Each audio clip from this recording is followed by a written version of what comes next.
তো ফাইনেলি যাব ওলাইছোঁ বৰ্তমান অলপ ৰাসৰ পুতলা দেখুৱাবৰ কাৰণে। আৰু কালি যিহেতু কৈছিলোঁ মই যে মানে আমি ৰাস চাবলৈ যাম বুলি, কিন্তু মানে ছোৱালীজনী মানে কি মৰিগাঁৱৰ পৰাই ঘৰলৈ আনোতে বাইকত বতাহ পালে আৰু অলপ মানে গাটো ভাল নাছিলে, সেইটো কাৰণে কালি যোৱা নহ'ল, গতিকে দেখাব নোৱাৰিলোঁ। আৰু গতিকে এতিয়া বৰ্তমান ওলাইছোঁ এটা বাৰ্থডে খাবলৈ, আৰু বাৰ্থডেটো খাই লওঁ। বাৰ্থডেটো খোৱাৰ পাছত নেক্সট গৈ আছোঁ মোৰ ছোৱালীজনী আৰু মই পুতলা চাবৰ কাৰণে।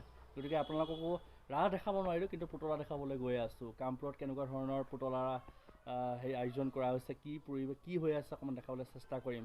আৰু লগতে ৱাইফ যাব নোৱাৰে, তাই মানে অসুবিধা, আৰু মাও আগবেলা নামলৈ গ'ল, যিটো কাৰণে পোৱালীজনী আৰু মই যাম, আৰু চিং পোৱালী আৰু মই। দেহা মাংস পোলাও চব্জি তুমি খাবা? বাৰ্থডে পাৰ্টি খোৱা মা খোৱা খোৱা।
আমাৰতো ভূত তোৱা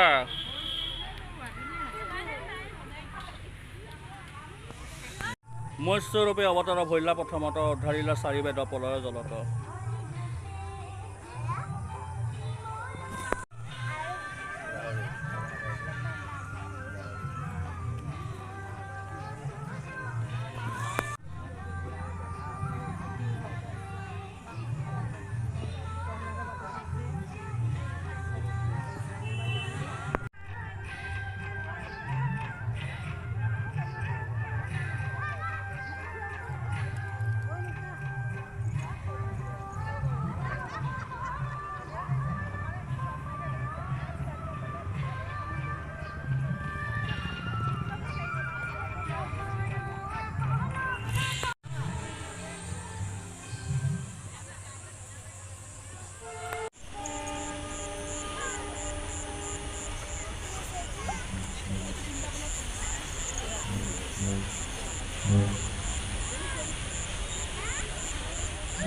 Mm-hmm.